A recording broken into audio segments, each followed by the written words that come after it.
Okay, we're live. Welcome to the work session for January the 28th, 2020, and welcome. We have a nice audience tonight. Our routine is if you plan on speaking on an issue, is that you fill out a speaker card, as we've had a couple of people do, and get those to me. It's okay if you want to fill them out and bring them to me right now. I don't like to get them halfway through the meeting and all of a sudden you have an epiphany and you decide you want to speak. I'd rather you decide now because it kind of changes the way we handle the meeting and so on. So the first item on the agenda is opportunity for citizens to speak on items that are not on the agenda, and I have no speaker cards for that. So we'll move on to item number 1, which is discussion concerning the Jordan Branch Stream Restoration Project located in the Cool Springs East subdivision. Thank you, Mayor Eric, and good evening, Alderman. Just a brief background, and then Jeff Willoughby is going to give you an overview of the course of events that began in 2014 to today, essentially, of the conversations and the actions that interactions we've had with the residents of the Cool Springs East subdivision. And essentially, it'll boil down to this, and I'm just going to capsulize it, is that prior to this past summer, the operating funds the funds to make stormwater improvements were in the engineering's operating budget. And as more projects grown, last summer the board decided to prioritize those stormwater improvement projects. Well, back in 2014, our engineering team had been working with the residents in the Cool Springs East subdivision to remove some trees and stabilize the banks, as Jeff will explain, of the Jordan Branch that goes through their neighborhood. It's on common areas, so it's essentially their property to maintain. However, the city was always working with neighborhoods at that time to try to help them stabilize streams of this nature. Regretfully, we went out to bid 3 times to try to find contractors to do that work and hadn't had any success. Then this summer, we talked to the residents and said, maybe you could get somebody to at least remove the trees. And eventually they did. And it was around that time that the board had prioritized various stormwater projects. This one is still close to the top, but it hasn't been funded. And the residents, some are here this evening to share with you their concerns. But allow me to let Jeff go over the timeline, and then a couple of the residents will speak, and you'll have a better understanding. Thank you. All right, good evening. I'm going to go through a little bit of the background on this project.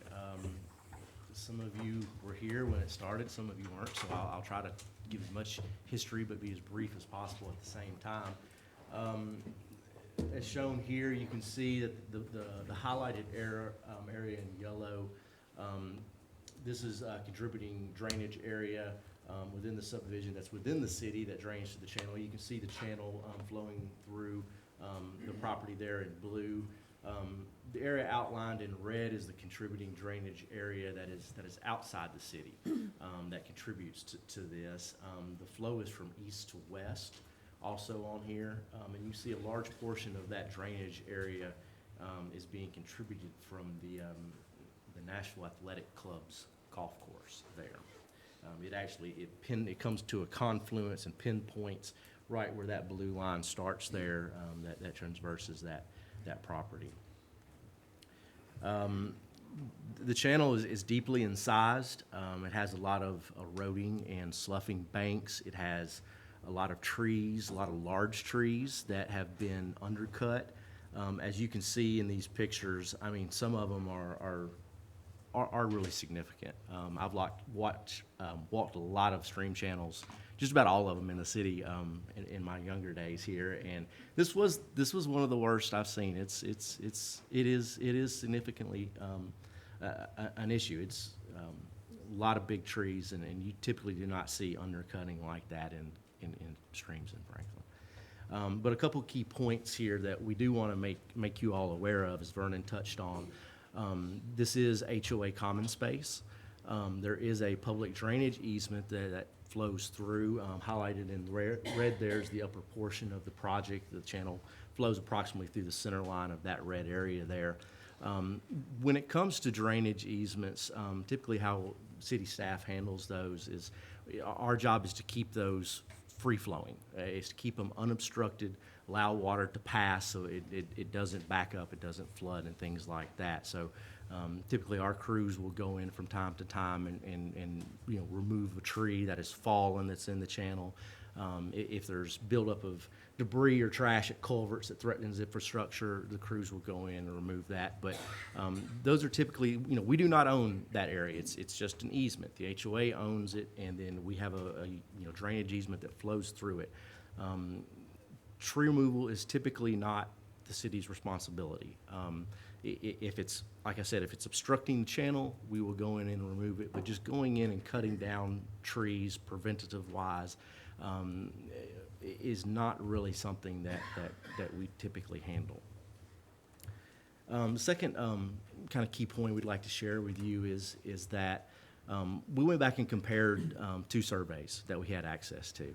One of the surveys was done when the development come through in 1995, and the second was a survey that our consultant did when we went to the design phase of this project.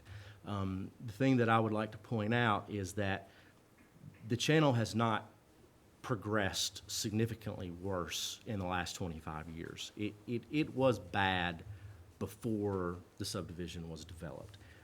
The survey contour lines, we think, clearly shows that. We're not saying it hasn't gotten worse in the last 25 years, but it didn't in size 20 feet and widen 20 feet in the last 25 years. That was already really there before the development happened. So just a point for you to consider. Backgrounds has been going on a while, since 2014. I'm going to just jump forward into some of the key points that we're really here to discuss today. I'm going to share with you again, as Vernon spoke to, we bid this project 3 times. The first 2 times were with the tree removal and the grading operations to restore the stream bank as one. Going into the second bid, after we were unsuccessful the first time, I personally called some of the contractors that had picked up plans and asked them, why didn't you bid? And they said, the trees, that's really the main issue we have. So we had some restrictions in there as far as equipment and access and means and methods. And so we went in and we said, where can we really trim off some of this to try to encourage some more bids? We did that, worked with our consultant, issued another bid manual, went to bid the second time, didn't receive any bids. Come to the third time, we said, okay, if we're going to bid this again, the tree removal that's what everybody is still hung up on. They couldn't get bonded there was just limited access. It's a really narrow channel. It's hard to get in. And so we said, well, let's break these apart. Let's see if we can get someone who just is interested in tree removal, not a grading contractor that's going to sub out the tree removal, but an actual, tree contractor.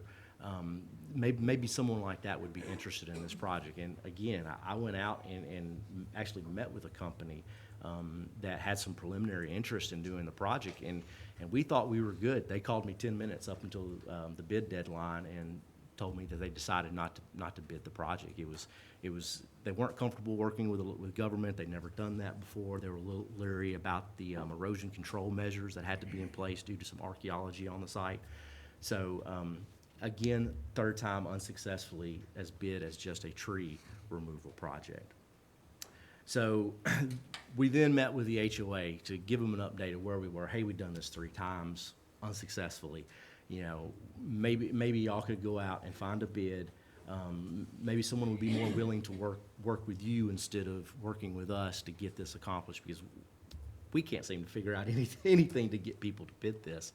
So they went out and were looking for bids, and we told them that if you have something, come back, and that's something that we possibly could bring to our board for consideration, something that they could do on their own with some type of an agreement with the city. So while that was going on, as Vernon spoke to again, The funding out of the stormwater budget was pulled, it was lumped into the capital side, and so the stormwater projects then got lumped in with all of the capital projects at that point, and the project was not funded. So in October, we came back and met again with the HOA. The HOA had successfully gotten one person to bid the project, and that come in at about $550,000. And the company that I had met with, I did ask them to provide me with a rough estimate, just a rough estimate. So it wasn't in concrete, but they said that, you know, hey, you know, there was 500 trees that have to be removed approximately, and that's some of the information that we got from them to gauge the, you know, to the degree of this project. And they had given us a quote, a preliminary quote for around $350,000. So there's a little bit of discrepancy there that we're not sure. We're assuming that extra $200,000 is coming into project management or something like that, but we were unable to receive the itemized bid quote from the HOA to determine exactly where that was. So we're here tonight to look for direction from y'all. Staff has come up with 5 options that we see. The HOA can wait for y'all to prioritize the project, and we can go back again and bid it again for the 4th time. Option 2 would be that the HOA funds the project on their own. Option 3 would be the HOA removes and pays for the tree removal, and the city comes in and finishes out the grading operations associated with that. Of course, that would require some type of agreement between us and the HOA. Option 4 would be the HOA removes the trees, the city reimburses the HOA. That would as well require some type of agreement and BOMA funding, and then we come in and do the design, the grading, and things like that. Option 5 would kind of be the option of telling the HOA, hey, go in and remove trees as they're problematic if that seems to be the main issue that you're having. And that's it. Do you want to say something, Alderman Berger? Yeah, I plan on calling him. I have a speaker card. Yeah, come on up, Brian, if you want to come speak. Thank you. If I can either have them join me now. Make sure you press the button and you're good Yeah, to go. Mr. Sutton, you're welcome to join him. Yeah. I know Margaret did not fill out a card. Is that okay, or?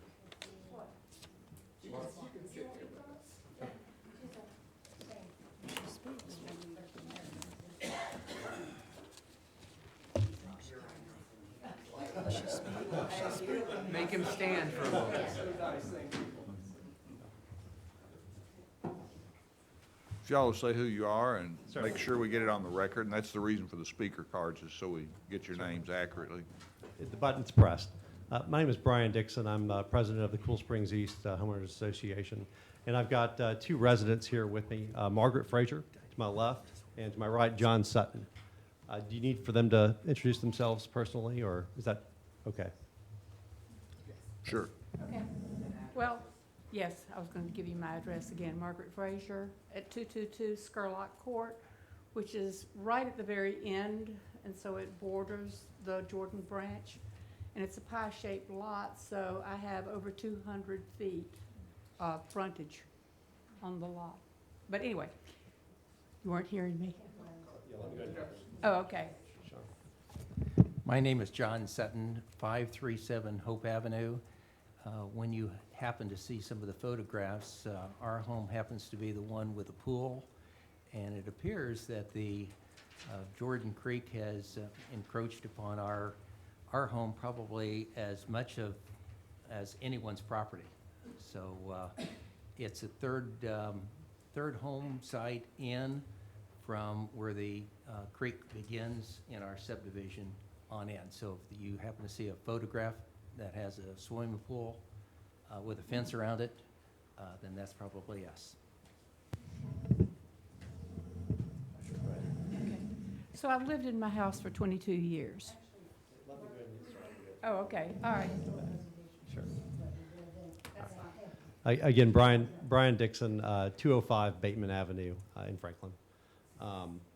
just wanted to, obviously Jeff did a great job of going through a lot of the history that we've been through. I mean, this has been an ongoing issue really since the neighborhood was built in the late 90s and early 2000s. Yeah, and again, I want to thank all of you for your time, both the mayor and the alderman. Thank you very much for hearing us and listening to our case. Again, this has been a long, ongoing issue for us, and you know, there have been a lot of effort and time, you know, put into this over the years. You know, as illustrated, you know, by really going back to 2014, when there was a HOA attorney that had written a letter, you know, citing you know, a number of different issues. And you know, again, I'm not quite in agreement with the way that they laid out how the plat is with being common area space. We have some, you know, indication from our attorney that it was labeled the same way, and that public roads are labeled, that they are still to be maintained by the city. So, you know, again, that's something that I probably need to be reviewed further. You know, our community, again, was built in the late 90s, early 2000s. You know, this dry creek bed referred to as Jordan Branch, it's on the northern end of the community, as you've seen in the maps. You know, many of the homeowners have lost 5 to 6 feet of property, and there is supposed to be some HOA property in between, you know, the creek and the actual, you know, property line for the homeowners. So I mean, it's there. It has gotten worse, and it has worsened over the years. And Margaret's got a story that she'll share. I mean, she had a bird house. Well, it was just a shepherd's hook that had a bird feeder on it that was set in kind of the brush along the side, and it was about 5 to 6 feet from the edge. Well, I went to move it after I had never moved it, and it was right on the very edge. So it was obvious that as the creek, as the water comes down and kind of undulates, that at that one point I had lost that much of my backyard. And the creek's not always wet. I mean, most of the time it's a dry creek bed. It generally becomes, you know, it's when those big storms come, when we have lots of rain, that you get the runoff like you were talking about from the golf course, especially, and from the roads in the community. And I've heard homeowners that live closer to the creek that they can say it just sounds like a roaring, rushing, you know, amount of water that comes every time it storms. You know, I think that it really amazes me the amount of time and effort over the years that the city has put into this project. You go back to 2014, you know, following our attorney's letter when they engaged with CEC, you know, civil and environmental consultants, the engineering firm, to, you know, do the initial analysis.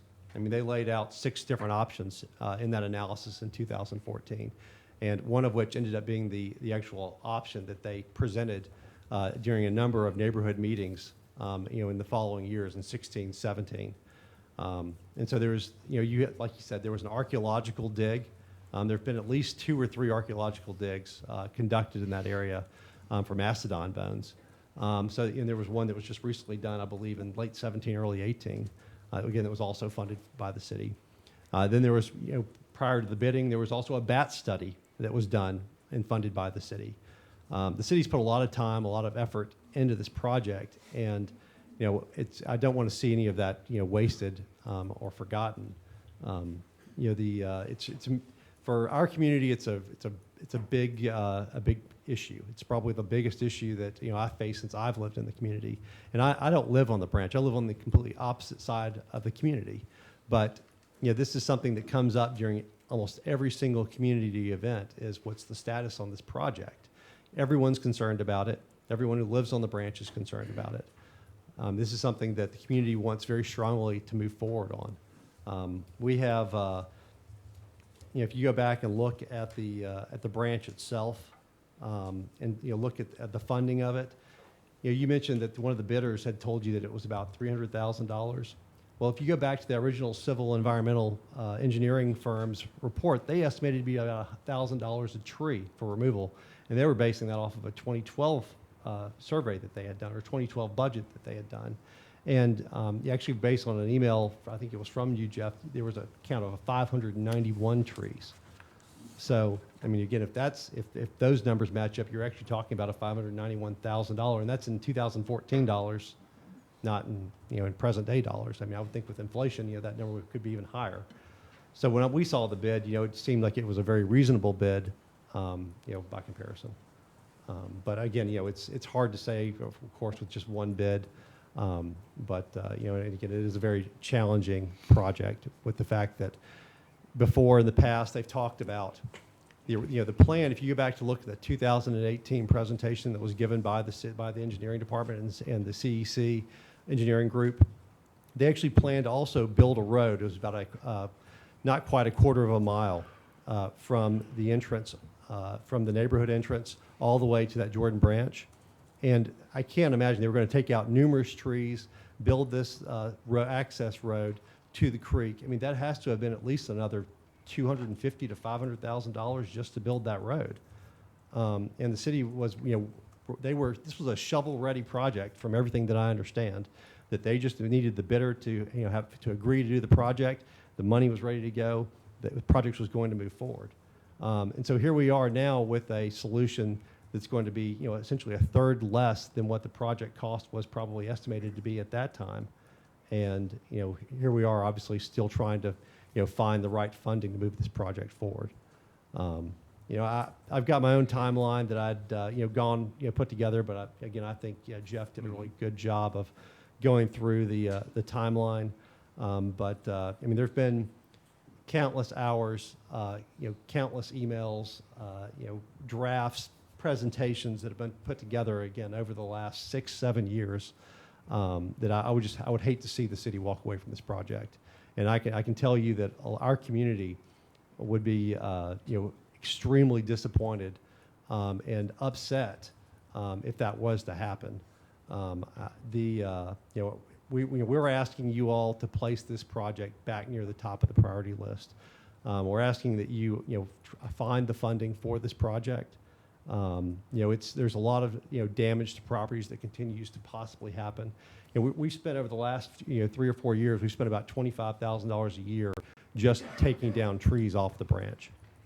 And so it's not it's a significant cost to our budget. I mean, it's a significant amount of our budget. And it's something that, that we'd love to have this, situation resolved. The biggest concern obviously is that one of these trees falls in a storm, falls on a house, kills someone, or maybe it falls on some children while they're out in the backyard playing. These yards, they're right on top of it. I think there's one home where you can actually see a fence post underneath where all the ground has been eroded from underneath it. So it's an active issue for us.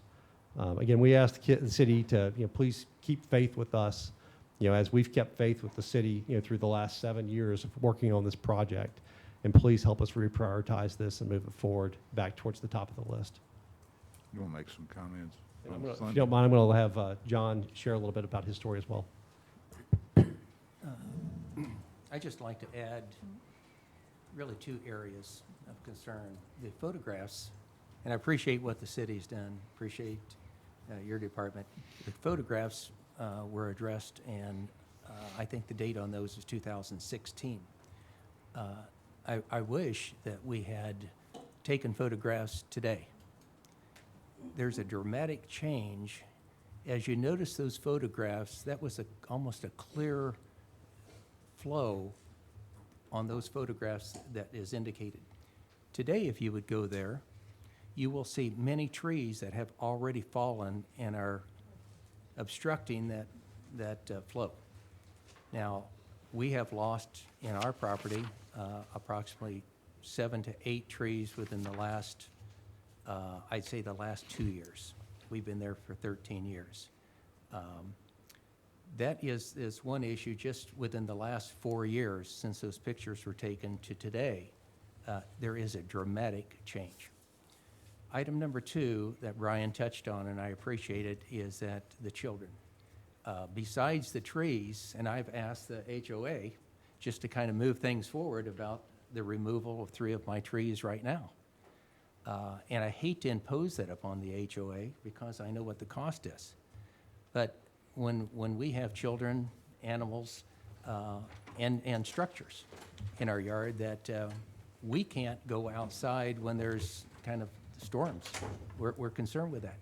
That is one issue of safety. But the other issue of safety, when you have children in a subdivision, they're going to go and play in areas that they shouldn't play in.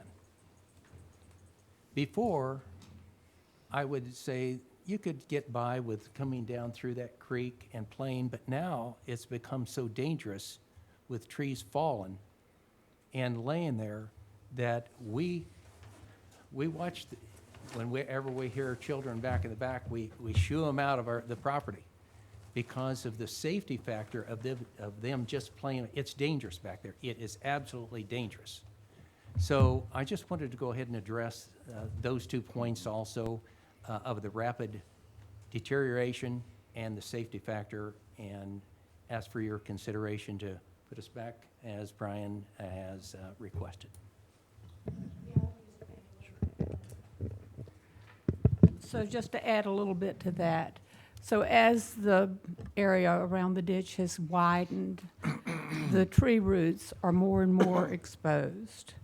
And when we have the heavy rains, it gets even more so, and the ground is saturated, and the tree limbs are leaning this way, so I'm holding my breath, really, when I see, a big storm coming and wondering, is it going to come crashing down?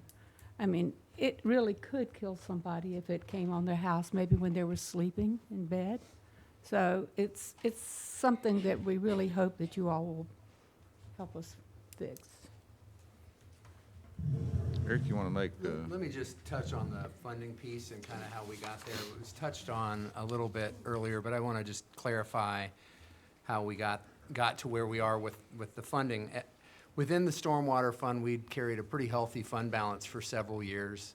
And in previous budgets, before the current year budget, we had been sort of moving along and funding some projects directly through that fund. And as we recognized probably about a year ago in some discussions, and we'll have a follow-up discussion later tonight on the agenda, there's not enough funding capacity in that fund to handle the projects that had been assigned to it. And so we put all those projects into the funding decision-making that went into the capital investment projects. All of those were weighed out.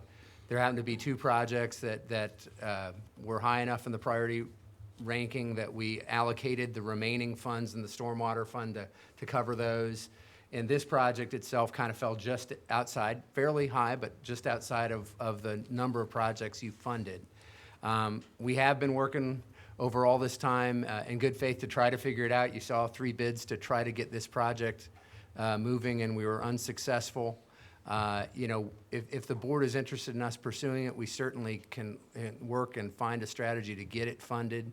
And we're obviously open if the HOA wants to partner with us in any element of the cost. That always helps us when we can share even some element of the cost to help get it done. And as you said, you're spending some money on it now too. So maybe there's a way for us to help there too as we move forward. But we wanted to get it on your radar screen tonight in terms of an issue that sort of fell between our funding approaches on how we were dealing with stormwater projects. It would need to be really funded through your general capital, which we can certainly do. And as you'll see, that will be more and more the strategy we're going to have to adopt with stormwater projects throughout the city, just because really the funding that's available in that stormwater fund and how we've allocated it, really, it's more of an operating fund than a capital project funding type of fund in terms of how it's structured today to handle just the ongoing maintenance efforts that we do across the city. So that's kind of the more specifics around the financial background, how we got where we are. We certainly are understanding and sympathetic to the concerns of a project that has need associated with it. And just wanted to make sure you were aware of where we are with this and start getting your guidance on how we move forward now and in the future. Alderman Martin? I have a few questions. Does the project involve tree removal and bank restoration? Are they the 2 main things that this That's correct. project? So and one's dependent on the other. You can't do the stream bank restoration without the tree removal. I understand. So there are two phases to this. All Correct. right. Yep. Will the the 1,300, let's see, 1,000, 1,000,000, sorry, 300,000 cover those two phases? That's our best estimate at this point, yes. Well, you've tried it 3 times and didn't get any success, so Correct. is there any reason why the fourth one would get it? I don't believe so. We do have, we have a bid. You what? We do have a bid. Yes, ma'am, we do. We have a bid from Gertner, For the trees and the just for the rest? tree portion. Oh. Are there other streams in the area that are in this condition? Is this the worst? I would say it's one of the worst in that Pacific area, yes, ma'am. Okay. And about how many properties are affected? Directly, I can't remember the Pacific offhand, but there's 25 roughly per side. Yeah, I was going to say there's about 25, 26 homes directly that are on the creek itself, but there's about 345 homes in our community. Okay. I'll get you in just a minute. That's all. Thank you. Okay. Alderman Berger. Thank you. In 2007, well, I think it was 2006 to be exact, or towards the end of that year, got a call from Dave Schmidt, who was the HOA president at that time, and he said, we have a really big problem over here and it's going to get worse. And he said, you know, the city really doesn't want to take any ownership of it at the time, but we talked about it, and then I think it was a year later, we talked a little bit more, and I had talked to Mr. Parker about it at the time. And anyway, I'm not going to go into the detail, but we finally got to a point where a number of years later, Mr. Litchie invited me out, and we put our boots on, and I felt like Tarzan going down on one of these big limbs. And I was literally afraid to go in that ditch, and we were taking our lives in our hands at that time because it was pretty wet down there still. And we walked those banks, and we walked down in the gully of that, and under that big tree, on the tree, the pictures that you have, that far right bottom one, we walked under that. And I realized that people were losing their yards. Margaret, you've lost a few feet of your yard. I know y'all have lost a few feet, so many feet of your yard. And 12 trees or something like that. I mean, the amount is getting pretty heavy. But you're absolutely right, Mr. Sutton. If we have one of those trees, I mean, people have had trees on their home from there already. I've seen it. And so, in good faith, the city went out to bid. They did all this work. You guys were marvelous. I mean, Jeff, I don't know how many meetings we've had, but it's been year after year. And when Paul Holzen went out there and looked, he said, tell me this isn't a regional problem. He said, yes, you know, it is a regional problem. It's coming in, we you know. And then when you all decided, okay, we will go out there and we will do something about it, because it's unsustainable for you all. And you're putting in, I think Faye said something about y'all were putting in at least, I think you said too, $25,000 or $25,000 a year more for the last per few year, years. just to maintain that, taking it away from the maintenance of your own community. So in good faith, we went out to bid, and these fellows are absolutely correct. I mean, we were pulling our hair out. So remember that meeting we had, and we got. I'm going to stop you right there, Alderman Berger, if I could, just for a Yes. minute, because I think we all know the condition and we all know the challenges of the property. I think the question we really need to answer is, do we want to go further and explore how we might be able to help on this project, and whether there might be an opportunity for the HOA to put some money in it to encourage us to move forward. Well, let me just say 3 or 4 sentences to finish up then. Sure. So, and I totally agree with you.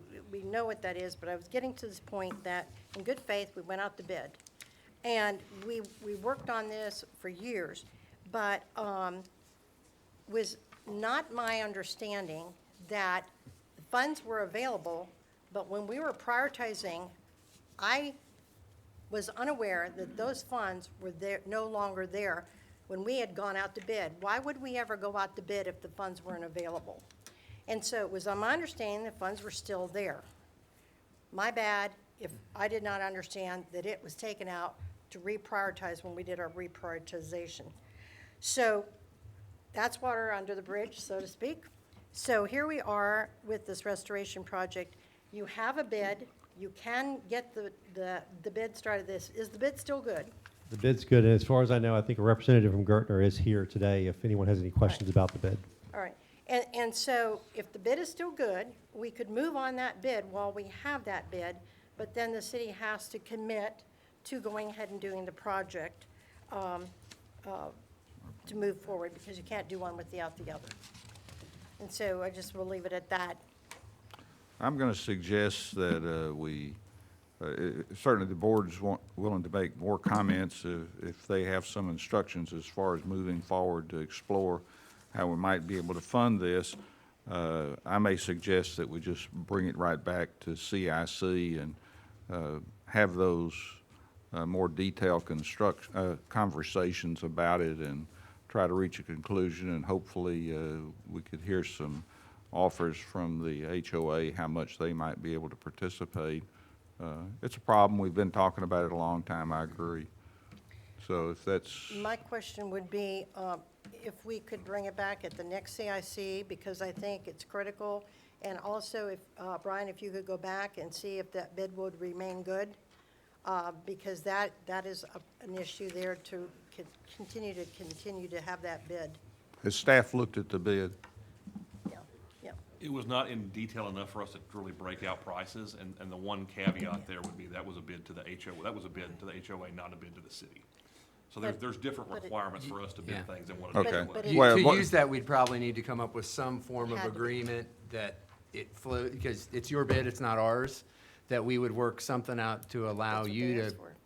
make use of the bid, and we work through it in terms of the broader project. That was- If you are comfortable with us trying to at least put something together and bring something forward, probably would be good at our capital investment committee to talk that through, and then bring it back to the Yeah, full board if that- we That was haven't the approved That whole, was it. the with the third process. time it was bid, was the contractor who was working with us to actually do it. remove the trees, they were uncomfortable going through and getting a bonding for that level of work and those kind of things. They had never done work with a municipality, and that was the concern. And then that's when the next meeting took place, when you all called me in and said, we've got another idea.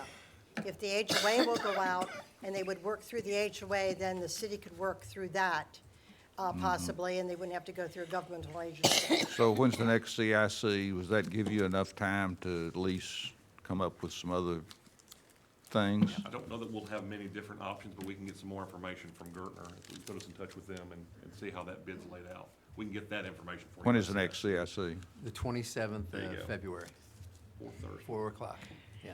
Okay, is I that got a question. What do we plan to learn at this meeting that we don't know tonight at the CIC?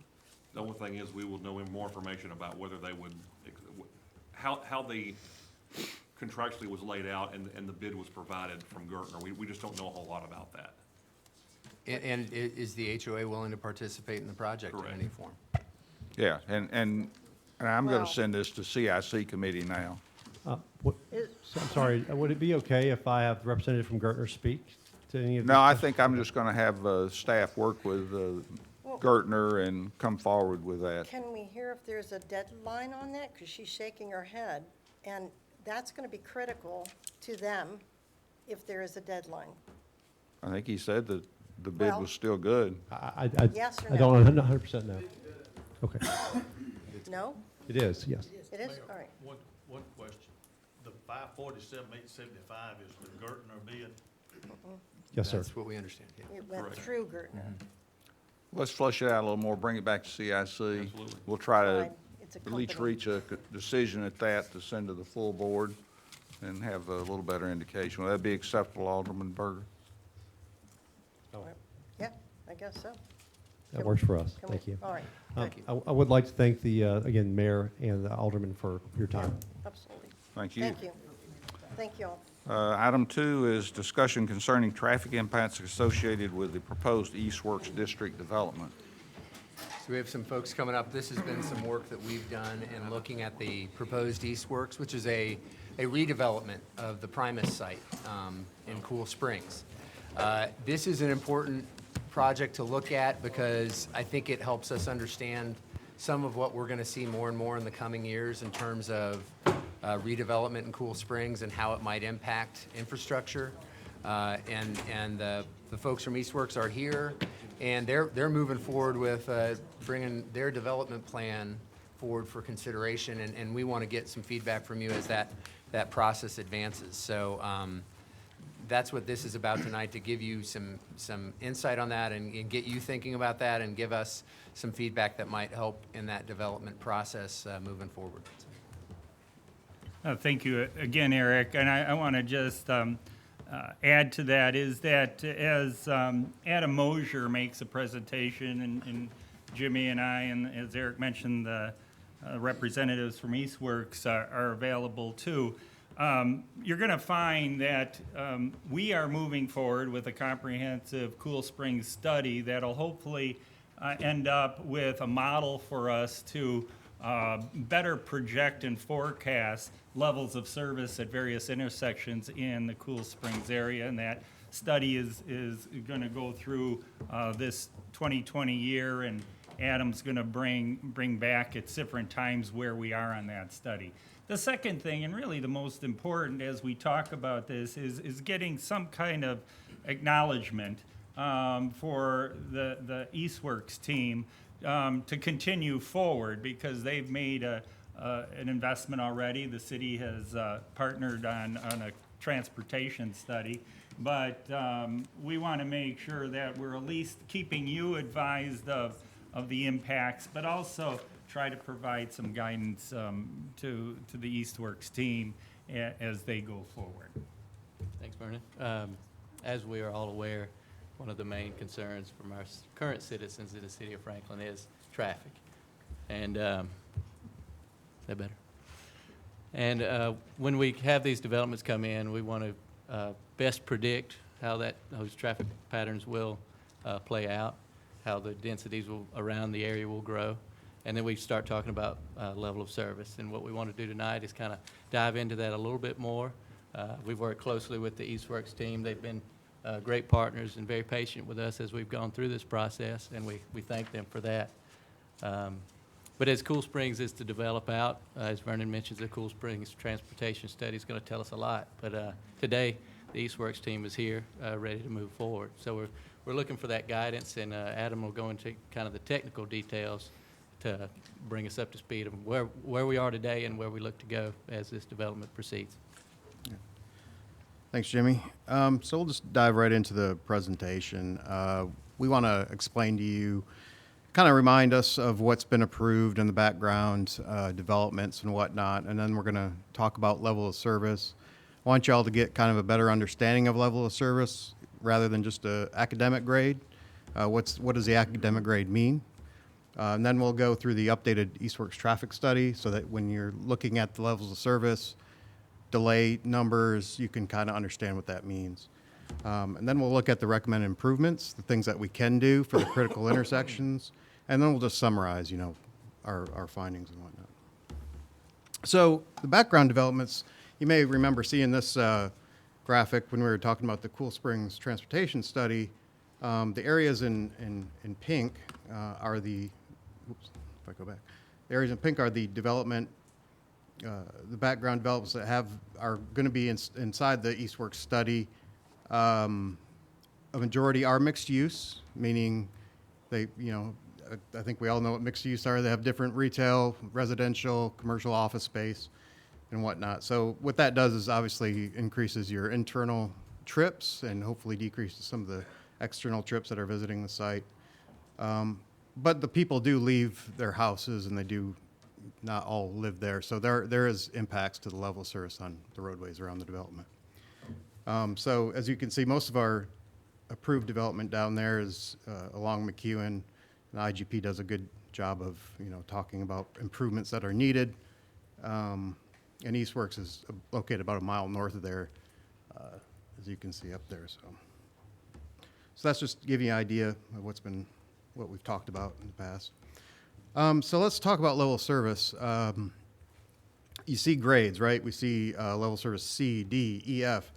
We keep hearing about them, but I really want to make sure that we kind of all understand what exactly that means. So obviously it tells us how a roadway is operating or an intersection is operating.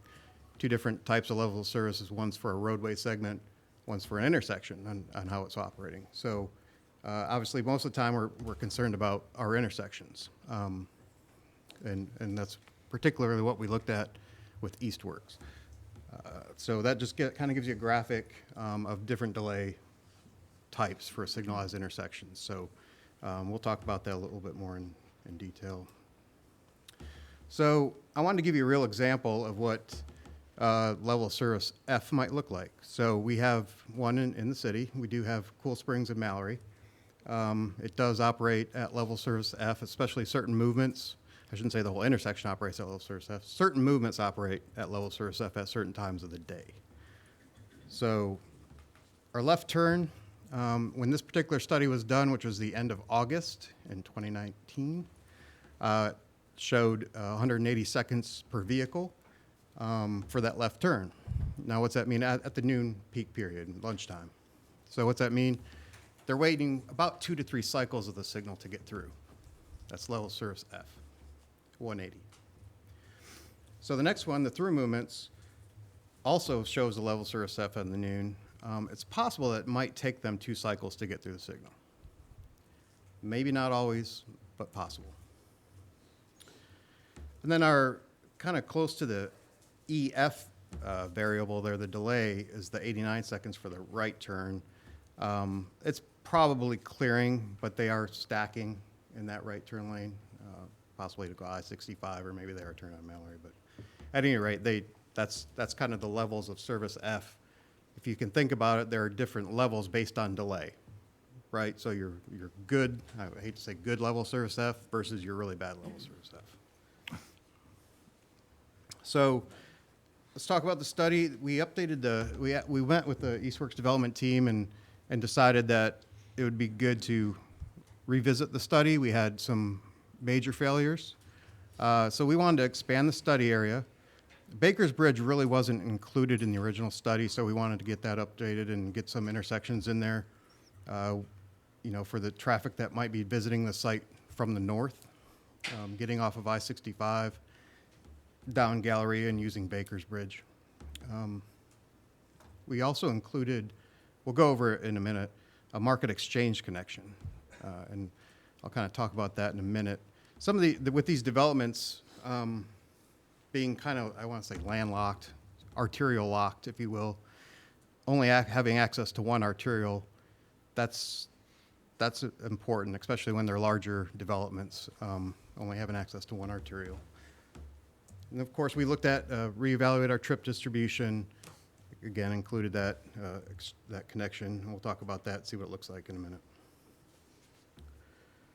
So the improvements that were recommended, I want to go over those first before I talk about the level of service that came out of here.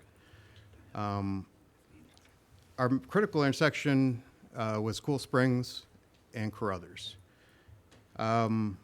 So we played with that. The traffic consultant looked at that, as well as the development team's traffic consultant, and said, what do we need to do at this intersection to try to lower the delay?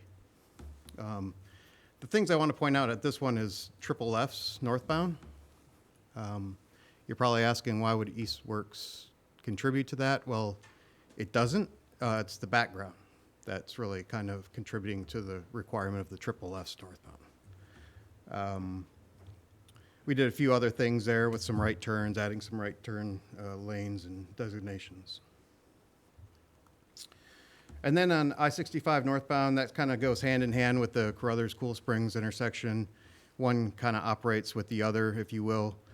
People trying to get to I-65. So we actually moved the right turn lane down.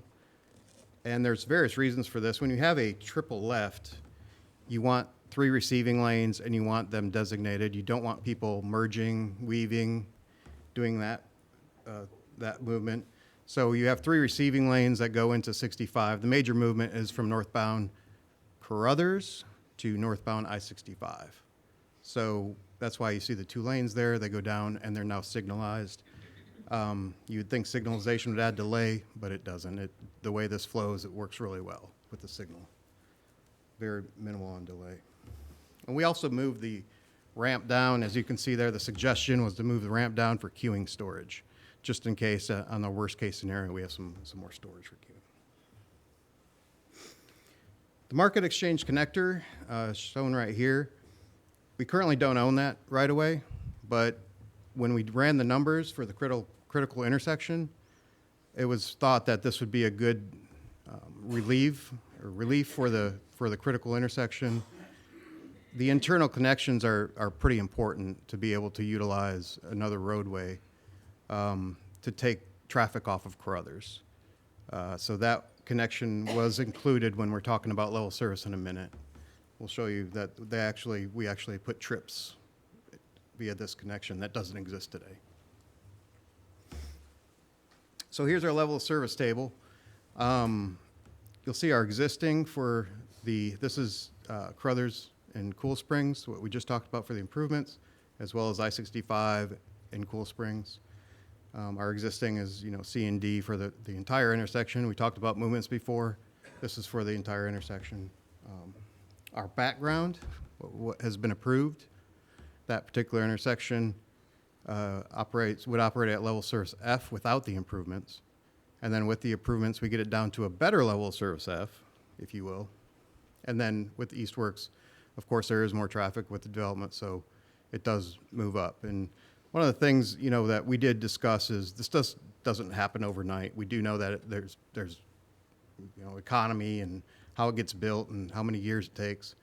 But we have to show full build-out when we do our traffic impact studies. So I just wanted to summarize what we just talked about. We do have movements existing that are level of service F in the city of Franklin, to be clear. We do have intersections that are level service E. We couldn't find a level service of F intersection. Doesn't mean it doesn't exist. It just means maybe the study hasn't been done on it in a while. Intersection improvements, we can't raise the level of service at Carruthers and Cool Springs above F with all the approved developments. That's something that we'll want to discuss, especially when you do the Cool Springs transportation study. We'll discuss that, look at densities and whatnot, and understand that we most likely cannot raise it above level of service F at some of these intersections. And then, of course, without major acquisitions like the connector I talked about to Baker's Bridge, that only makes the level of service delay go up, and it gets worse. The delay gets worse. So if we don't make a connection, a lot of these improvements, if we don't make connections, our existing intersections, the delay goes up. And like I said, the study's going to help us on that. It's going to hopefully, we're going to see the big picture, the whole Cool Springs area, take a look at what we have, and maybe, make some recommendations here. We'll make some recommendations, and try to figure out, densities and what we're going to do here. So with that, that's just. And I'll add that, as you remember, the Avalon Square and the REM developments, we touched on this level of service issue with those and saw some E's and F's. And this was a little bit different approach. We wanted to get out in front of this and kind of have this discussion of, the Cool Springs area, are we moving more towards an urban environment where we do experience some delay, and sometimes that can be expected. So that's kind of what we want to discuss tonight, and I'm happy to answer any questions. And again, the Eastworks team is here to answer any questions as well. Alderman Durger, you're the only hand I see Sure. yet. Well, I was looking in Huntsville, Alabama, where I used to live, and I was talking to an engineer down there, and we were talking about these E's and F's, and he said, in every city across America, he said, especially growing communities that are healthy, he said, you're just going to have E's and F's at certain times. he said, you know, in the old adage, hey, did you build the parking lot at the mall for Christmas every day, you know? And no, you don't do that. So I honestly don't know how you get around the E's and F's unless you're gonna build a 12-lane road somewhere, and then you're gonna fill that to capacity anyway.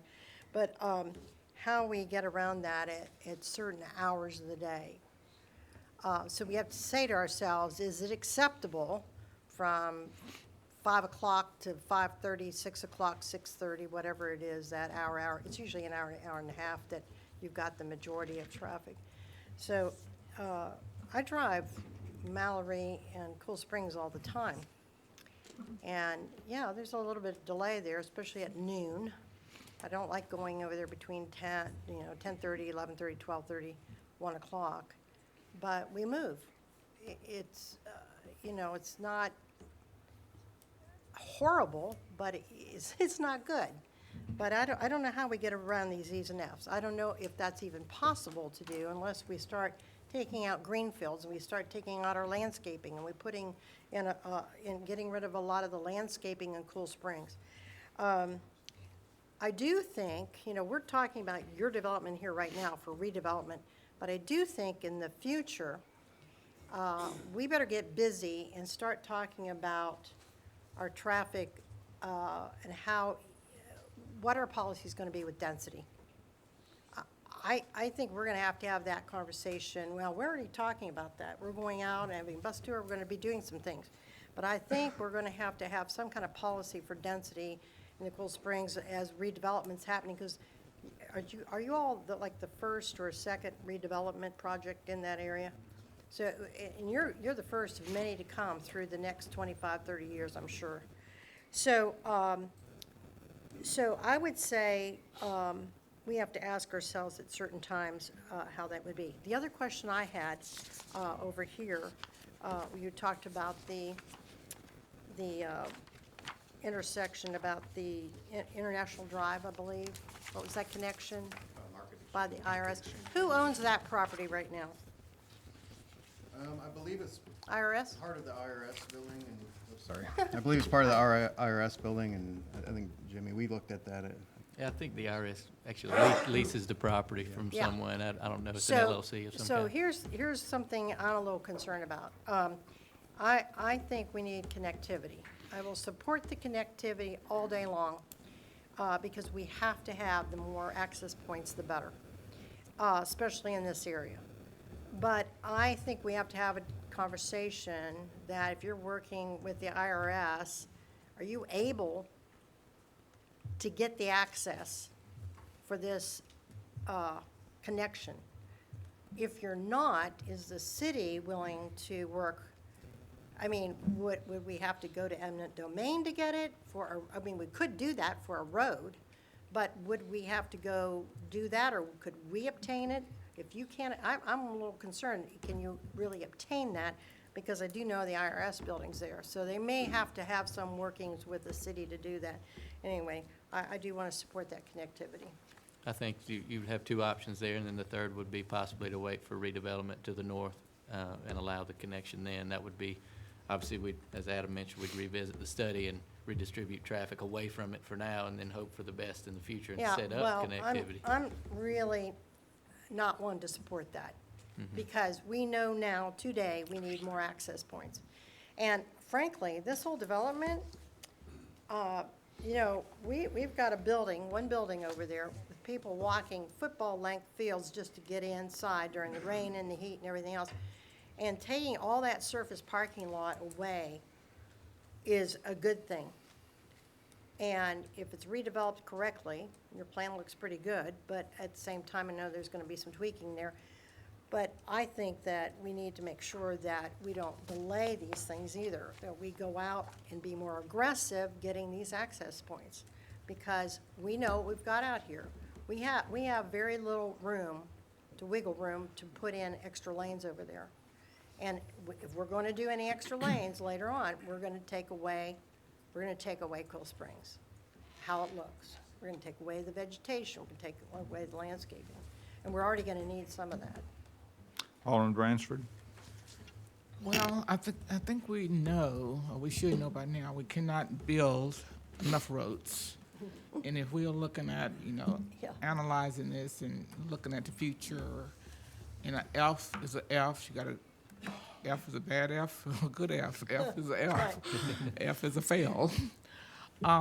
Where does transit, I'm just trying to open this up for some vision, the circular in the Cool Springs area, are there opportunities where we can just create just around and around and around where people could actually park prior to getting to the F zone, park in a ABC zone, get on this super duper looper and get to where you, That's what we want. Super duper looper. yeah, get to where you want to and then get back to your parked area. So we gotta be creative here because we're not gonna be able to build enough lanes. Let's say maybe, I know Walmart parking lot is full, particularly on holidays.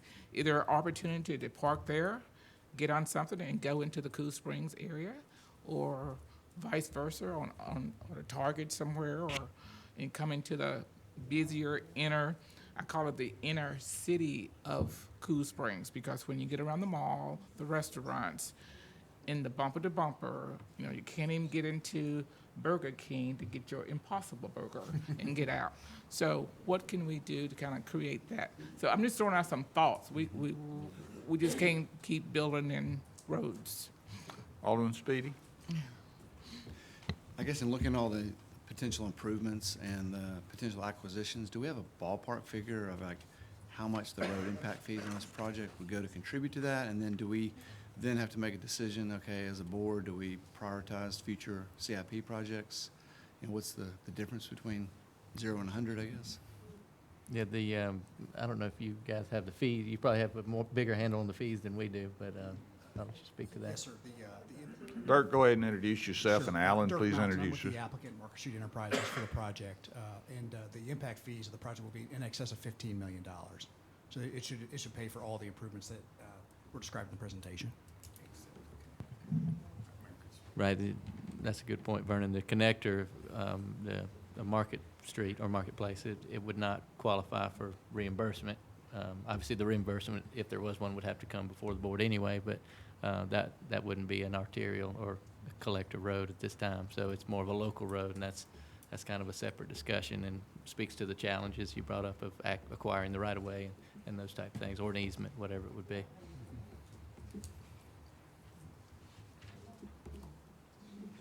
Yeah, I really like some of the comments I've heard.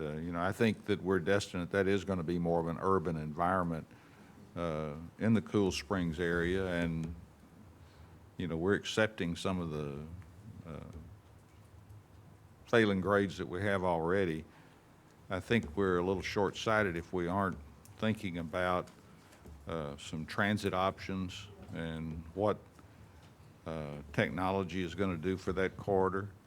I'd hate to see us spend a lot of money to widen Carruthers because we know what's going to happen. It's just going to fill back up. So I think we need to start making some moves toward thinking how we're going to have a circulator with dedicated lane in that Carruthers corridor and the Cool Springs area.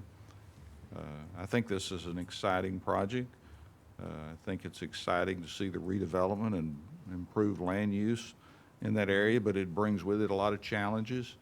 I'm excited that a lot of the people that are going to work in those buildings are going to live on that property or live in close proximity to it.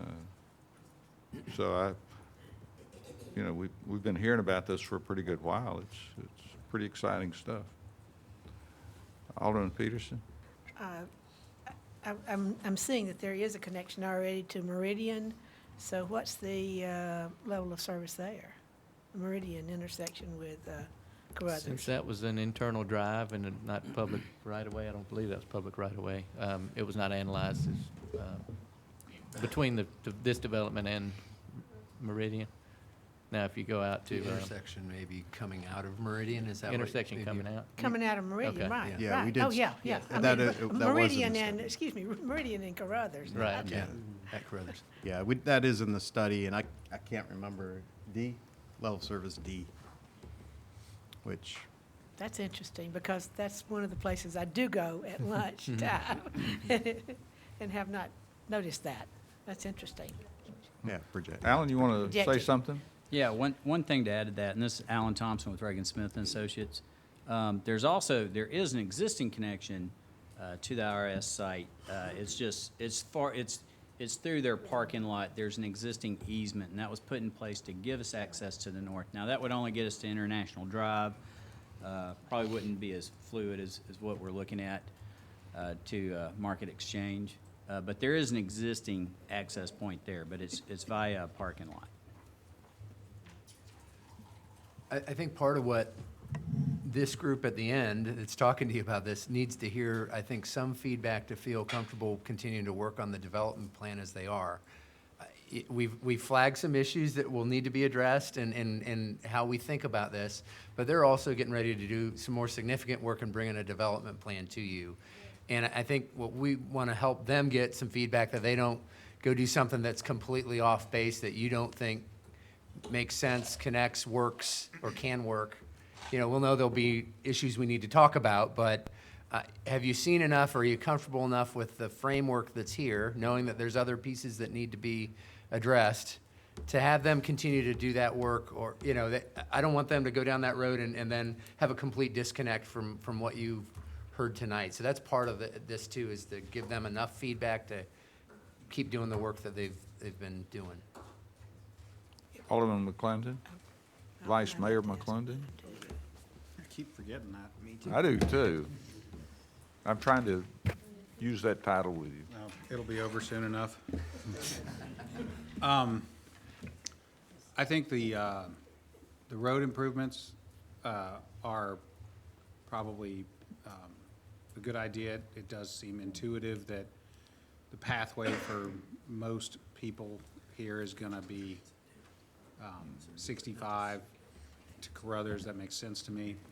I'm a little bit leery of getting enthusiastic about a taking, because I'm not sure that this is the kind of project that we can lawfully exercise a taking power to do. I'll defer to council on that, but if that access point is an integral part of the whole, then I think we probably ought to get a yes, no, or probably maybe not, as far as whether or not a taking to connect to the international or marketplace goes. But the other improvements, I think, whether it's for this project or another, are probably in order. And if we can connect doing them to a revenue source in the form of impact fees, then great. Alderman Peterson? Well, one of the comments, though, was that that would not be either arterial or collector road, from what I understood that you're saying. But anyway, that's just something to think Just the about. Market Exchange. Just that one segment. Okay, Now, okay. Cool Springs and Carruthers are. Of course. both Is everybody areas. comfortable And could I with say them? one other Sure. really big overview of everything?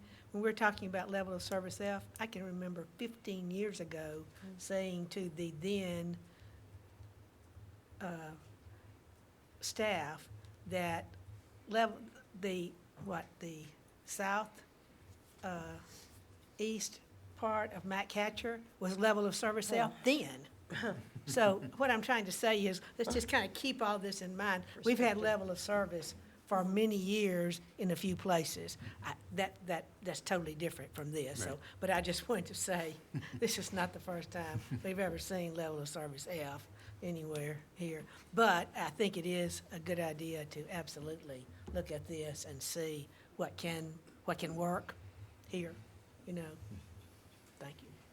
I'll Alderman just Berger? say one more thing, that this adding the lanes and moving it down at I-65, perfect. We need to move that down further. That's a great idea. And we need the double turn lanes. We need that now. So I can't wait to get that built at some point. And the mayor wrote up, I think we're absolutely right. You know, transit's going to be huge as we look into that. if we can ever get this circulator off the ground for Cool Springs, that might be really, really helpful, that it could be expanded into rush hour to bring people in. And we do have, you also are planning for sale real estate in there, aren't you? So you have for sale real estate in there, but also, we really have to say, what kind of year project is this? 10-year project? 20-year project. Oh, 20-year project. So we're, it's a long project. So I think that we have to say to ourselves, what is 5 o'clock, what is 8 a.m. and 5 p.m. going to look like in 5 years from now and 10 years from now, as people come and go and transportation changes, hopefully, and working from home and working, as you said, Mr. Mayor, living and maybe working in that same district and area. And just to reiterate, from your property there, the residential, we have East Cool Springs right across the street. We have enclaves down the street. Within a half mile to a mile, we have East Cool Springs, enclaves, Karen Bridge, Ashton Park, Avalon, and the apartments and down to Franklin Park. So we don't have to put people too far away. So just to be clear, In an urban environment, for sure. are we Yeah. encouraging them to move forward with their development plan? Is that the, I think they need to. okay. All right, item 3 is consideration ordinance 2019-58, an ordinance to amend Chapter 15, Chapter 1, Section 101, Title 15, Chapter 6, Section 615 of the Franklin Municipal Code to clarify that any amendments made by the state traffic statutes are adopted by the city, to clarify that all parking regulations found in Title 15, Chapter 6, that means that whatever the state passes, we're going to pass on and put in our. We're adding the phrase "as amended" so As that amended. will happen. When the I state have- changes I rules, have one they'll be automatically in effect in the city. I have one question on that. In there, I was reading, it says you cannot park in a parking garage more than 24 hours. I think we violate that, because sometimes when we come over here and get on a bus and take a 2-day trip. We allow that exception. I So- let the police know that, and you are So good to go. how do we do that if there's is that a state law? Is it going to be private? That's For- for our parking garage. So we can regulate that ourselves internally if we want, okay. We do enforce that, but when we Yeah, have those sometimes situations, we're- I inform the police and we're good to go. Or if there's a need and people would come to us and say, hey, Right. we're going to have cars Mhm. maybe on the top thing for 3 days for a If there's reason. something going on, Okay, we can so work with that's those allowable exceptions. through the city. But generally, we do enforce it because we have, Yeah. from time to time, had an issue with that. Yeah, but there's room to get approval. Alderman Blanton. Just real quickly, and I've been told before, but since forgotten, why can't we back into parking places? So what has occurred I just is- think a lot of people want to know Yeah. what's this about, so We- let's we take have the had opportunity. situations where there's been damage to vehicles and to the garage itself. If you notice, there are those cables Yeah. in some of the locations. Trailer hitches, rear Okay, bumpers will that's- trailer sometimes hitches makes hook sense. in, depending on the type of vehicle, whatever, and it causes damage to the vehicle and to the structure. Good to And know. that's why we do it that way. I've been told, I just forgot, thank you. Okay, item But just so you 4. know, also, our driver's license plates are on the back and not in the front. In some states, they're on the front, but they're not here. And so that's another way to notify someone or to know whose vehicle that is to be able to see the license plate. It might make for a fun Melissa project. Seriously, just a little PSA so people know. So, just saying, it could be fun. How about item 4, contract 2018-0275, an interlocal agreement with Williamson County relative to Fire Station 7. Any questions about that? This is also a cleanup. This is the fire station we're building right now. So this really memorializes the basic agreement we all signed off on a couple years ago, so. Item 5, discussion of draft professional services agreement with Hazen and Sawyer for the evaluation of Franklin's southeastern wastewater capacity. So How we- about clean water capacity? It should be clean water. We do clean the water, yes, that's right. So we have some additional planning, an update of some planning related to wastewater or water cleaning, cleansing, reclaiming efforts that we do, especially as it relates to the southeast area. Obviously, the Integrated Water Resource Plan has set a framework for that, but we want to update that and move that forward.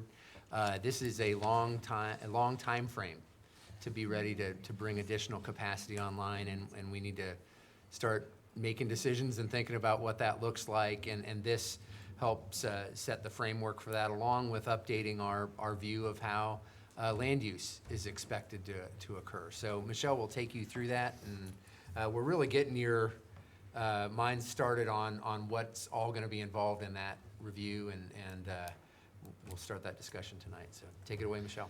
Yeah, so we're going to kind of have prepared a little presentation, kind of the first part that will present this item to you. Is there's a clicker here? Okay. I don't think. It's a PDF. It's a PDF. Okay. I'll have to scroll it. Okay, so next slide. Next one. So kind of as a little bit of background, so, you know, we've kind of followed what the IWRP recommendations that we kind of embarked on almost a decade ago now. We've upgraded the water plant to kind of provide a higher level of treatment that we provide our customers. We're currently working on upgrading the existing clean water facility to 16 MGD to get us the capacity that we need to kind of get us over the first part of the hump. So the recommendations from the IWRP pointed at a potential new wastewater capacity treatment facility on the southeast part of town. So that's kind of where this comes into play. We have some new requirements that are kind of honing in on this effort a little bit. So TDEC and the EPA are redoing the model on the Harpeth River, which is going to kind of dictate some of our discharge options that we've been looking at. And then also, you know, the continued growth along the I-65 drainage basin kind of has revamped the IWRP projections a little bit higher than they normally were. So looking to kind of evaluate some of that and get a better handle on that. So go back to that slide first. Look at the chart. You may remember from the IWRP there were 3 lines that we drew, sort of a conservative growth, a middle of the road growth, and a aggressive growth. And we're kind of right in that time frame. We're kind of right between those second and third lines, that moderate and that aggressive number in terms of what we've really seen in terms of growth in that time frame. So as we play this forward, that's part of what we want to update and think about. So the next slide shows, and this is the map that you guys have seen multiple times from Envision Franklin, but I kind of wanted to point out there's a little bit of variability with kind of moving forward, and that's what this scope is kind of involved, is we have all these properties that we continue to annex on the southeast part of town. So we're also going to be working with planning to kind of look at an update to some of those projections. One of the largest kind of questionable things is the volume and density of those areas. You know, they're zoned specifically, but what actually ends up going there in the timeline of that, which will then, you know, in turn dictate how we develop the treatment capacity. So we all know that the state changed the rules on how land comes into the city. And we had different rules when we did the integrated water plan 8-9 years ago. It's a little different now. And, you know, some areas may be more likely to come in than we thought of back then. The southeast is an example, the areas that just voted to annex in, and other areas that have existing neighborhoods that are on septic and that's further out, and our infrastructure isn't there. We may need to think about what is really likely to happen in those areas and when. So again, we kind of want to refresh the assumptions and expectations around how development will move and where and what types of density and timing we can expect with it.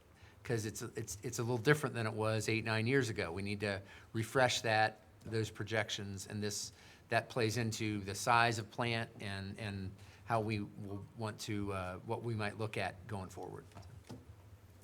So the next slide is actually, so getting into the scope of what we're looking at. So we divided it kind of into 4 different categories, 4 different tasks that we have. And so the first task is the kind of, we'll go over these a little bit more, but one of the really important things that you'll see kind of throughout this is the regulatory coordination that we've got. So we're ensuring that we have the, we're gonna have the meetings and we're gonna have the coordination with TDEC to ensure that what we do is defensible and is in line with what they're expecting for a city of our size and for our growth magnitude. Let's see, so the next slide, Vicki, is just a little bit further in task 1. So part of, I talked about a little bit the end use option. So with the new model on the Harpeth River, and then kind of some of the challenges that we face as a growing community is going to dictate kind of a suite of options as how we dispose of the effluent from this new plant. And so kind of looking at the option of water not being discharged into the river, but being as a resource and how we can use it that way. There's hydrogeological investigations is kind of a large part of this, and that's going to determine the subsurface conditions, the conditions in the river, and how we can utilize some of that, whether it be for reuse or for raw water supply augmentation or base flow augmentation, some of those different types of things where we need to know what's going on in the ground. We're going to do soils characterization and then potentially drill some test wells in there. Most of that can be done through some USGS records and kind of a desktop evaluation. The actual field work we're going to try and limit as much as possible, but ensure that we have the TDEC buy-in as to the approach that we end up determining. So after we determine what the geologic conditions we're dealing with, then we'll kind of determine where the technology that we need based on disposal options that we determine. And so working with TDEC throughout this whole thing to ensure that what we can do is permit worthy. So the next slide, Vicki. Okay, so this is where we get into kind of the design of it. So in order, a lot of municipalities will also, when they're undertaking kind of a new treatment technology, do some pilot testing to ensure that the wastewater that we have, which is unique to Franklin, will work with the accepted technology. So we anticipate biological treatment, which is what we have at our existing plant right now, and then some sort of advanced treatment depending on the type of end use that we have. So we'll develop, through this scope, we'll develop a piloting plan, so location of that pilot plan.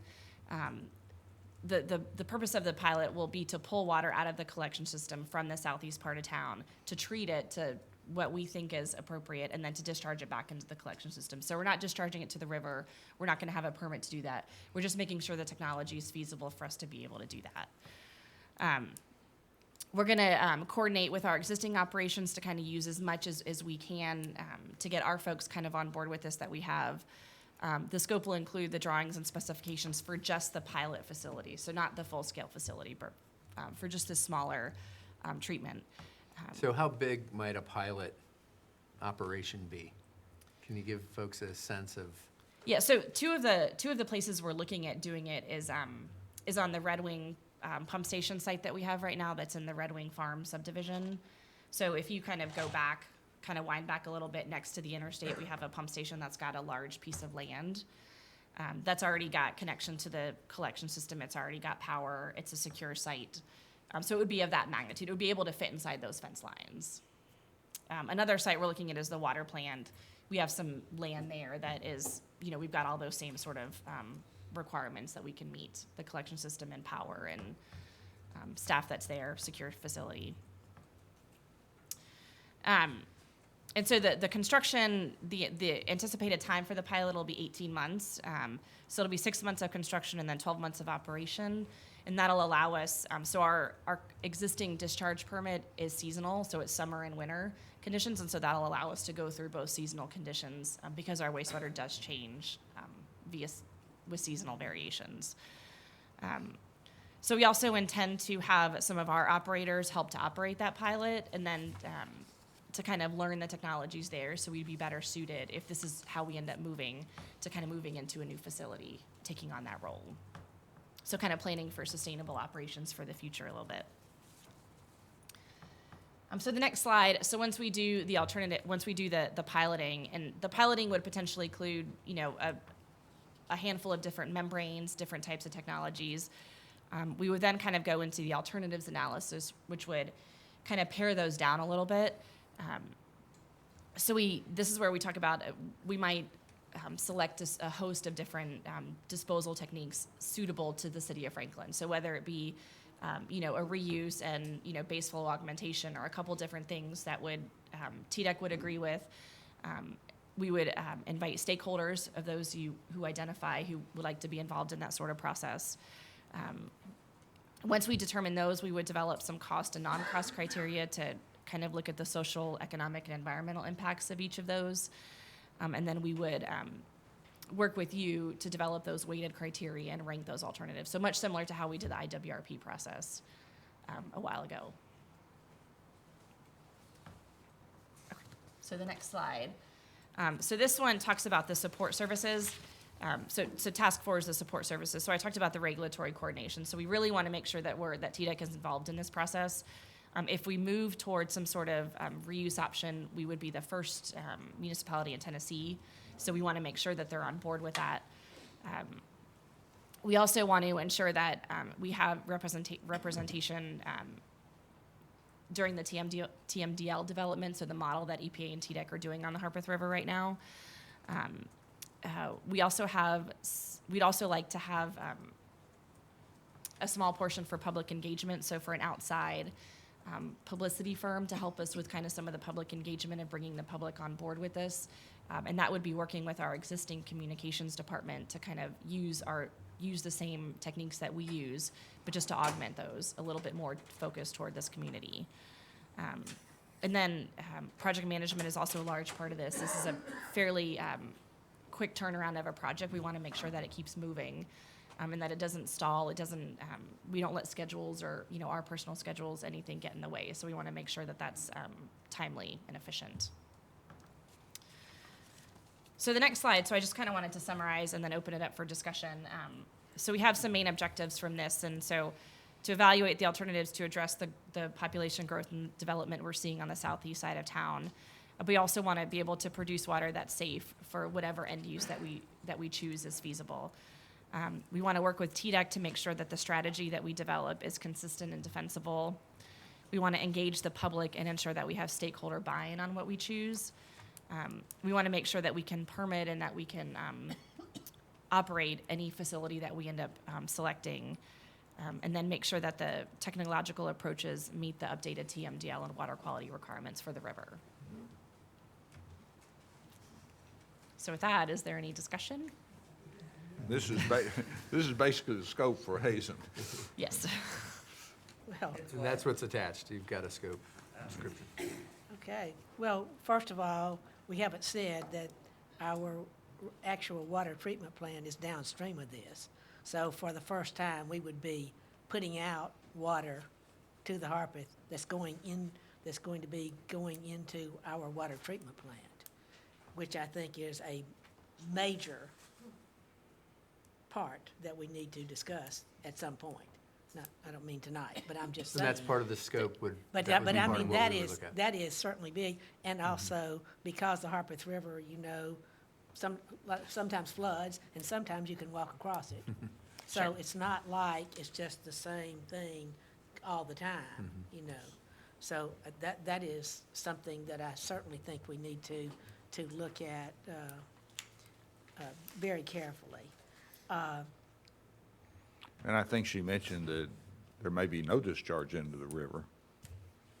Yeah, it's part of the it's part of the scope is to evaluate that. So when the IWRP identified that as a potential option, and the upgrades that have been done at the water plant were done in anticipation of that potentially happening. So the advanced treatment that I talked about in that one slide would be in anticipation of potentially moving that way. There's another number. Oh, I'm sorry. Yeah, I was just gonna say, you could also put into the reclaim system. Oh, We have absolutely, demand absolutely. within that too. So you've got options outside of discharge into the river that should But you're talking be about considered. 8 million gallons per day, aren't you? Yeah, and there's a number of Potentially. communities that already do a direct potable reuse application, and it's successfully working. It's just not been done in Tennessee thus far, but it's the evaluation part of this would be to determine what's the most appropriate for us. We Well, do it and- in Asheville. No, Just a no. bigger Well, they river. discharge in the river and then. But, And then wait, pull it but, out, but yeah. the river is no comparison. The That's two what I rivers said, the are river's no much comparison. larger. You're right. There are you're lots right. and lots of rivers where you discharge and there's Sure, there's withdrawal. not, so it's But- it's so that that's much not of it. unusual. That is not here. Yeah. Would this have the same treatment that we're currently preparing for use in our, we're gonna have the, Biosolids. Is that yeah, what and you're all that referring to? stuff? So the level of treatment that we have now is more of a conventional type. We No, have a I lo- mean, what we're Building. what we're potentially no, it What would we're be building now. what we're building now. Yes, thank you. You're right. It's not anticipated to use the effluent in a direct reuse application. No, the So- question is, the treatment technology that we're putting in the new plant Yes. expansion, How's that compare to what you're Oh. anticipating at this project? Yeah, so when we design this plant, the biosolids portion of it is sized and expected to be used for new plants, biosolids, to be processed at this plant.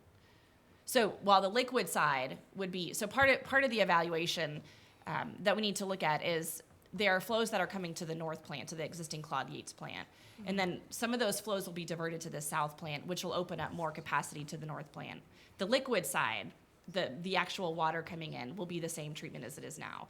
The biosolids portion of it the biosolids portion is the thermal hydrolysis that we're adding is sized big enough to treat the solids from the south plant in addition to the plant that's on Claude Yates So right how now. are we gonna get that all down to the? So that's part of the evaluation of this, whether it be moving those by a truck or moving them or pumping them. I'm not sure how that's going to work out. We'd have to look at the feasibility and the economics of that.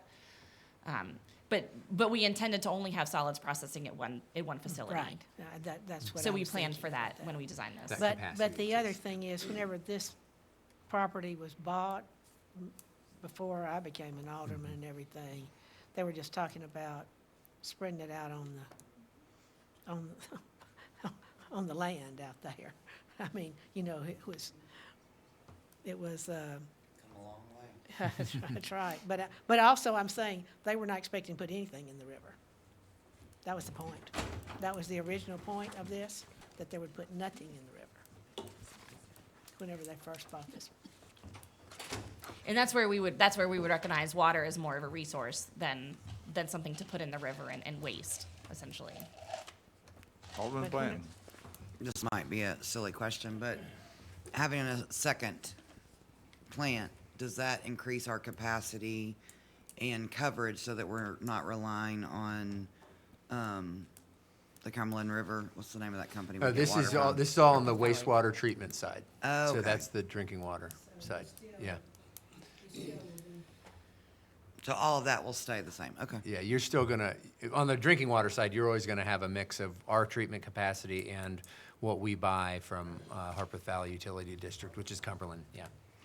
As this pilot, or as this study moves forward, we'll probably have a series of meetings to discuss as it goes through, kind of like we did with IWRP. Yeah, we'll have stakeholder engagement as well with with aldermen as well, but probably more of a focus group that we can kind of honed in on some of the most appropriate technologies. So we're saying that there's going to be 8 million gallons per day more coming from somewhere that's going to go to this? I mean, that's going to be using this?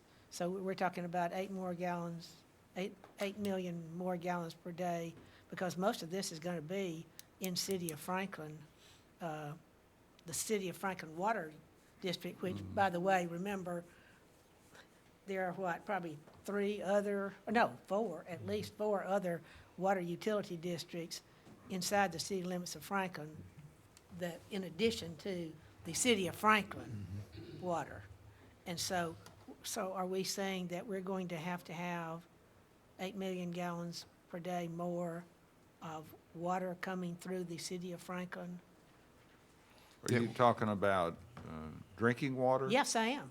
You're trying to say, since we're going to discharge we're going to have a plant for wastewater reclamation. So that's got to come from somewhere. Yeah, I understand. That's what I mean. Yeah, so all the water districts will need to provide the capacity to their service areas.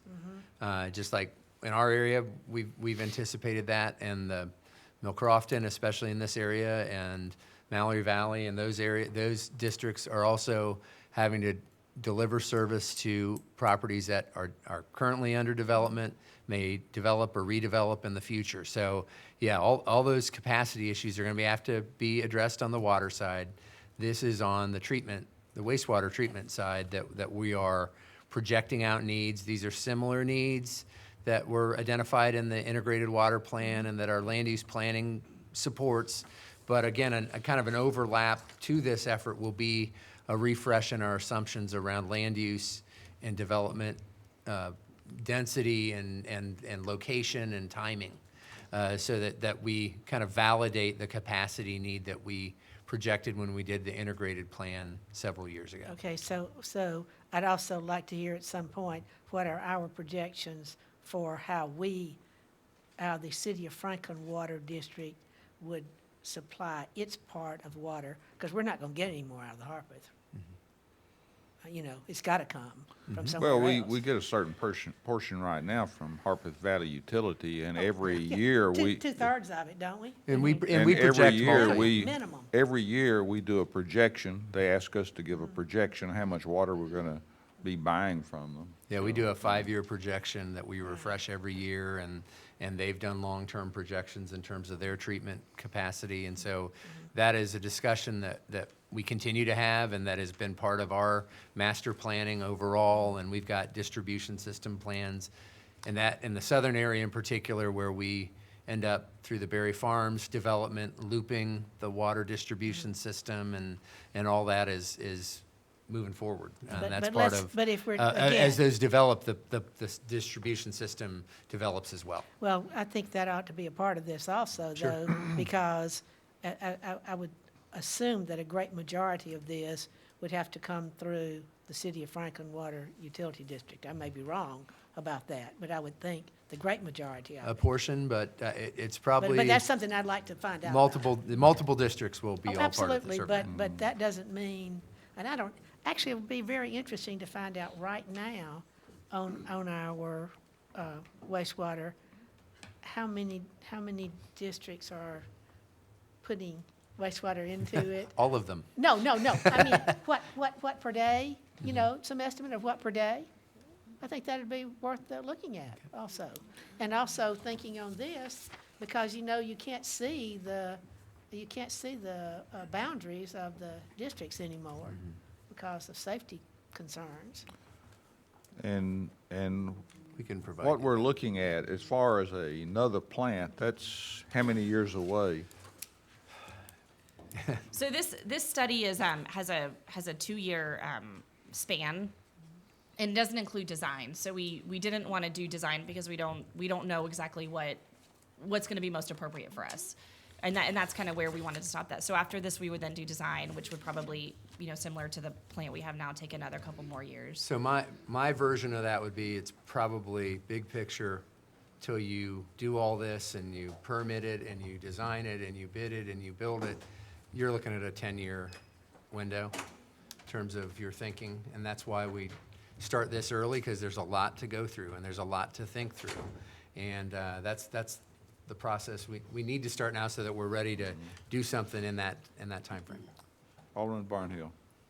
To make it hopefully as simply as possible, we're looking at increasing our wastewater treatment capacity from 16 million to 24 million, 26 million, whatever 24. it is. And so that's basically what we're looking at, and it may not be on the same location. Now, to be concerned about where this is coming from, if we look at any of the projections as far as growth is concerned, those numbers are the numbers that are most concerning. It's not necessarily where the wastewater is coming from, because we're gonna have the people here. We're gonna have the industry here. If anything goes just according to what numbers are being thrown out at us, and there's 130,000 people in the city by 2040, and 250,000 or so in the county, up to 400,000. Those numbers are. I think this is great myself, and I applaud you for this, because I think this is forward thinking and forward planning to be able to increase because basically my thought, even when we were redoing this doing the new wastewater treatment plant, was capacity. Were we getting capacity for the $100 million we were investing? And I think this is a super great move for us to go in this direction. Good discussion. Yeah, we can Because- give you that. as Because that stop and evolves. think about it, you know, on the best day, Harpeth Valley is what, 2/3 of our? It's about two-thirds, Two-thirds one-third on every the day. water treatment side. And whenever it's a dry year, it's 100% of what we, It- what we. Tell me how that's related to the amount of of wastewater that we treat. What comes in, we have to treat. Right. So where it comes from, that's a separate subject No, I- altogether. yeah, where it that's comes right, from. it is. It is. I mean, We have to buy more, or we produce more. Right, right. All right, we're ready to move on to item 6, and we're going to postpone item 7 to the next work session. So this is a fluoride addition to potable water for distribution to the City of Franklin service area. Alderman Berger asked us to bring this forward.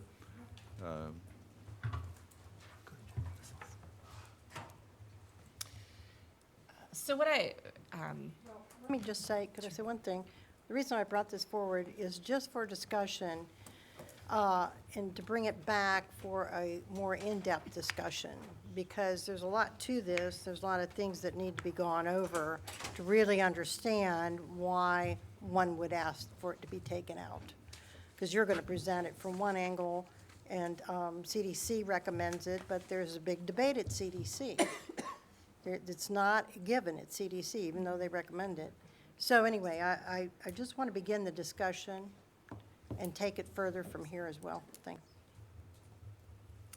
So I pulled together some data on the next slide to kind of highlight some of the benefits and then what we actually dose with fluorosilicic acid. So in 2012, nearly 75% of the communities served by public water systems had fluoridated water.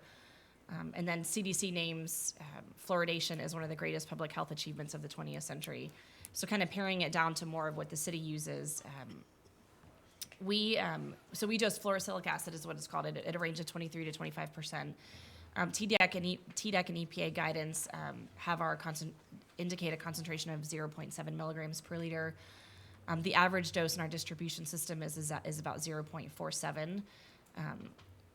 The Harpeth Valley, so another part of this discussion as well is that Harpeth Valley does use fluorosilicic acid in their dosing as well, and so they're at about 0.41 milligrams per liter as well. So the cost, the annual cost that we do, when we initially presented this back, we calculated a year, but it was less than $40,000 of what we used to purchase fluorosilicic acid for injection into the distribution system. So that was all of. Alderman those were all the Blanton, notes that I had. no comment?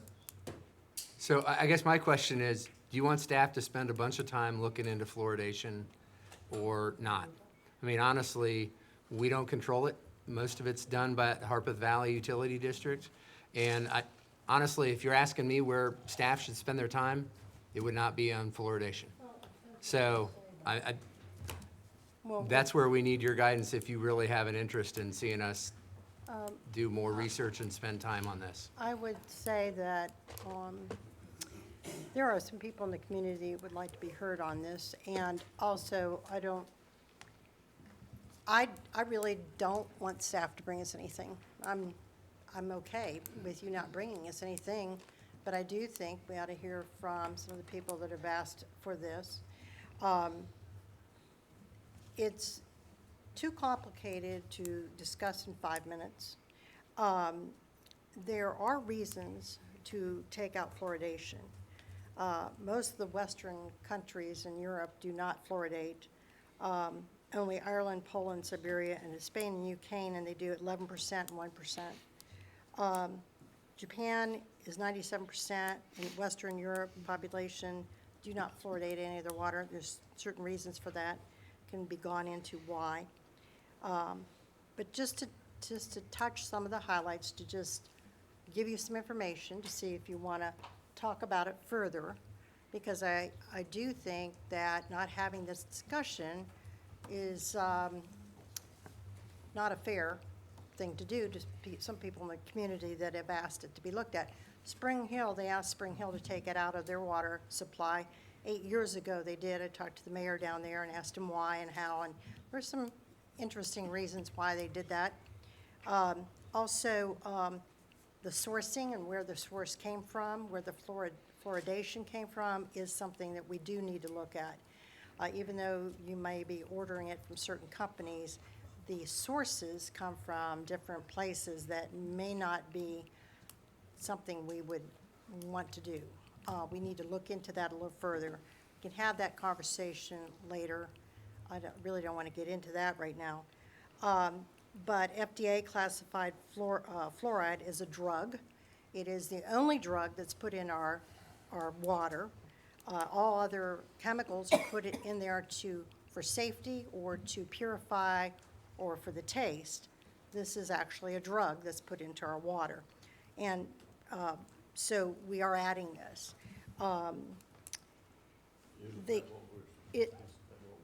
So I would like to bring some of that information, and there are valid points to look at, and I really don't want to go into all of them right now because it does take a little time to do so. And I would like to bring it back and just, if we want to make a presentation to the board, to give them some additional information. As I said, CDC does put that recommendation out, but there's a big debate at CDC on that. So I would like to have the discussion. I would like to have some more information brought to the board and just have it for our perusal and then make a decision if we want to move forward to discuss eliminating it from the water in Franklin or not. I'm going to call on Alderman Martin, but I wanted to make a clarification. You said you don't want staff to do any work, but you're going to bring Well, the information that you're I'm wanting. not looking, if they want to bring something else, yes, but I'm saying, Eric, you said, you know, do we want them to use up hours and hours? No, I don't think we have to use up hours and hours.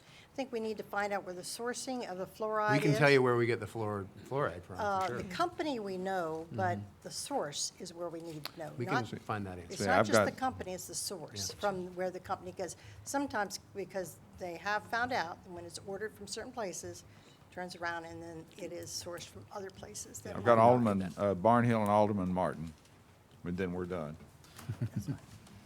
I don't have a problem in a resident or a citizen making a presentation to the board. You guys want to sit and listen, it's information to us, it's information to you. I'm not particularly interested in pursuing a great deal of information on this. So, we've already heard part of what the presentation would be if somebody comes before the board anyway. So, set up a time, if there's interested citizens want to come and make a presentation to us, bring it on, but I wouldn't spend a great deal of time on it. And I might also add, I can send you some notes on it, if that would be helpful. Alderman Martin? I think we've talked about this before, or it's come up before, and I looked into it rather extensively through many dentists and people that I trust, that I believe in, and I'm certainly not interested in taking it out of our water for the you know, there may be a drug in it. There's probably a drug in everything I take, but you know, I'm not interested in taking it out. And when my children were in Pennsylvania, they did not have it in their water, and my daughter sent down here for the fluoride to put it in their mouths to help with the cavities. And I'm not interested in taking it out. If somebody wants to come and talk about it, it's fine, but that's where I stand.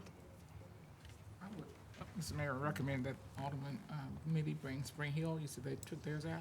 Talk to them. Well, as a presenter,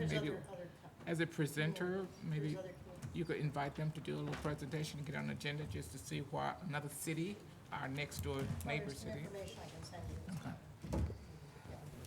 Okay, we'll see you at 7:05 promptly.